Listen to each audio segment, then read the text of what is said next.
No one can join NATO while a war is going on, where a NATO nation is being attacked, because that guarantees that we're in a war, and we're in a third world war.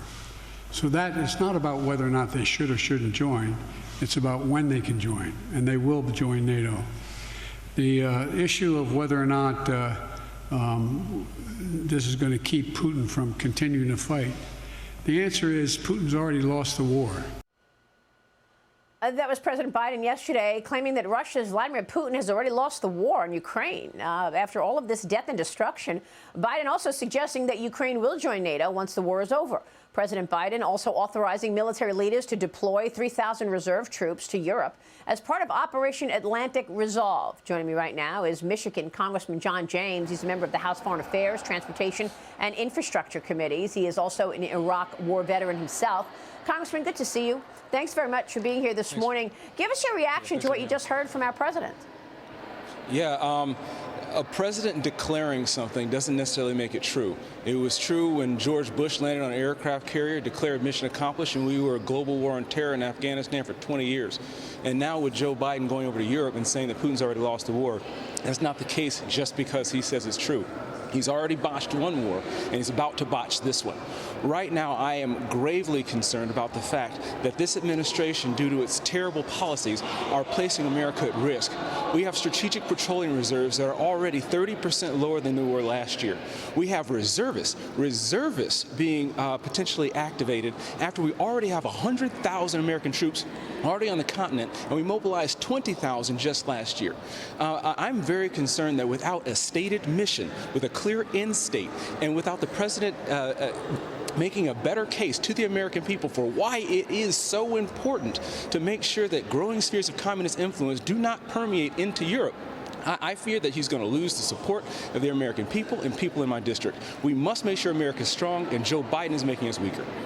Well, it's very discouraging what's going on. I mean, we're watching this in real time. Even President Trump, when I spoke with him last night, talked about the botched withdrawal from Afghanistan and how that was a trigger for our adversaries. They saw the way we tried to get out of there so fast, leaving soldiers behind, and they saw that as a trigger to ramp up their aggression. And that's exactly what we've seen from Russia as well as from China. Yeah, under Joe Biden administration, it's open season on America. It's open season on Americans because of that abominable retreat that the world saw in Afghanistan, where on the very last days we lost 13 brave Marines serving their nation.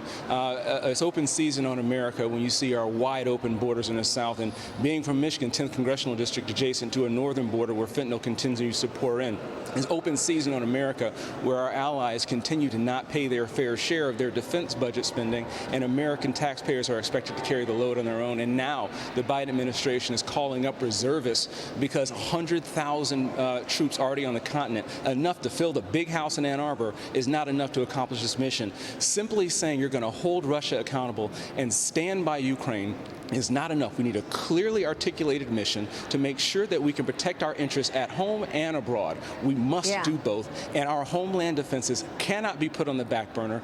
Defending America first must be our #1 priority. Well, I mean, look, you're talking about policy decisions that were misguided, but there's also the president's really capacity. I mean, the president's overseas trip was filled with some bizarre moments and gaffes. Watch this. How soon after the war would you like to join NATO? Down 20 minutes. Here we go. Thank you so much. All right, that's it. Thank you so much, you guys. That's it. Hearing this answer that no one can guarantee a future, are you worried that the political instability in the U.S. will cause issues in the alliance in the future? I didn't say we didn't guarantee it. We couldn't guarantee the future. You can't tell me whether you're going to be able to go home tonight. The daughter of Ireland, you can tell that's a Freudian slip. I'm thinking of home. The daughter of Iceland. I mean, this is on the global stage, Congressman. What are our adversaries seeing with all of these gaffes? Yeah, that's not funny. That's not a gaffe. That's scary. That's what our enemies see. They see our vice president making word salads, Chef Harris going out there and botching even the most simple lines. You see Joe Biden going out on the world stage and barely able to hold himself up, know where he's going. And apparently the British monarch has to escort him in and out of rooms. This is what people see about America. I miss the days when America was feared by their enemies and respected by their allies. We need to have people in office leading this country that Americans can look up to and that our enemies know that they're on notice. Yeah, I mean, Congressman, I wonder if some of this is one of the reasons that unions are also turning or skeptical of Joe Biden. We know that the United Auto Workers have yet to support Biden's reelection campaign, largely because of his green agenda. He's pushing electric vehicles. I want to get your take on what's going on in Michigan and whether or not he's alienating key unions to the extent that they won't support him in 2024. Yeah, this wrong-headed push toward an all-EV future with no alternatives and no choice for the American future. It's comply or die with this administration, and they are willing to crush. They're willing to crush the automotive industry. And we have hard-working automotive workers in the #1 manufacturing district, the 10th Congressional District in Michigan, and we're not buying it. We're not buying that this administration is willing to outsource our jobs and our future to other countries. We're not buying it that this administration, through their terrible policies, are willing to allow the middle classes in China to be built on the backs of ours. Michigan, my district specifically, is the birthplace of the middle class, and we will protect it. In all of the above energy future, we need to have all choice for the American people. I have a hybrid myself, and like President Trump said, if you want an electric vehicle, get an electric vehicle. But you will not force the American people from Washington, D.C. to do something that they are not ready for, that's too expensive for people who are struggling to make ends meet already.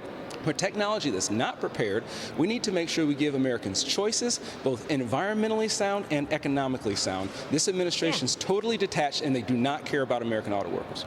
Well, I mean, it's interesting because you have to wonder what is being made in China and what is going to be made by unions in America with these electric vehicles, right? I mean, so many of the components for the EVs are made in China. Why does this president constantly kowtow to communist China? Some have said in my district they believe the president's compromised. Now, I don't know anything about that, but I will tell you that we're depending on an EV supply chain that's dependent on cobalt. And right now, China, where we source most of our cobalt, depends on a lot of slave labor. China owns 15 of the 19 mines, and I actually put forward legislation to make sure that Americans can maintain their energy independence, but also have presence and established presence in Africa so China doesn't run circles around us. Joe Biden is making us more dependent on China. We need to be more dependent on ourselves. Yeah, and meanwhile, the president made it slip the other day in a CNN interview that the country is low on ammunition. Why would he tell the world the U.S. is low on ammunition? National Security Council spokesperson John Kirby defended the administration's decision to send cluster rounds to Ukraine. Watch this. To make sure that we keep the flow going so that their howitzers don't fall silent, so that they can continue to defend themselves as we work, and we are right now, and we think over the next months work to get the production rate up of unitary artillery shells to a level where we can resupply them at a faster pace than we are right now. In coming months, you'll see us be able to go back to the supply of unitary artillery shells rather than these cluster munitions. So we got to get our supplies up to send them to Ukraine. Kirby said once we get our munition levels up, we won't need to send clusters. Congressman, your thoughts on all of this weaponry going to Ukraine and the state of our military and munitions today? Well, telegraphing our past, projecting weakness is what this administration is doing, and it's terrible. It's a threat to the American people. Right now, what they're projecting is 10 to 15 years to backfill what we've already sent. And in this administration, you can't build airplanes to make sure that Selfridge keeps a fighter mission fast enough. And right now, they're talking about sending fighter planes and advanced munitions to Ukraine when we don't have enough to protect ourselves in the homeland. What are they thinking? I don't think they are thinking. I don't think they have enough people around Joe Biden who've actually been to war and who actually understand the consequences of their terrible, wrong-headed decisions to deplete America's reserves and our capacity to be able to defend ourselves. Our supply chains are still hurting, and we need to make sure that we get support from my bill that's actually moving forward in a study for how we can make our supply chain stronger. The 10th Congressional District is the number one manufacturing district in the entire nation. And making sure that we focus more on building things here in America, maintaining peace through our economic manufacturing strength, making sure that we're healthy to move forward is what we need to be focused on, not necessarily mortgaging our future for Joe Biden to look good on a world stage. Yeah, all right. We'll be watching all of that, Congressman. Thanks very much for being here this morning. Good to see you, John James, this morning in D.C. Stay with us. We'll be right back.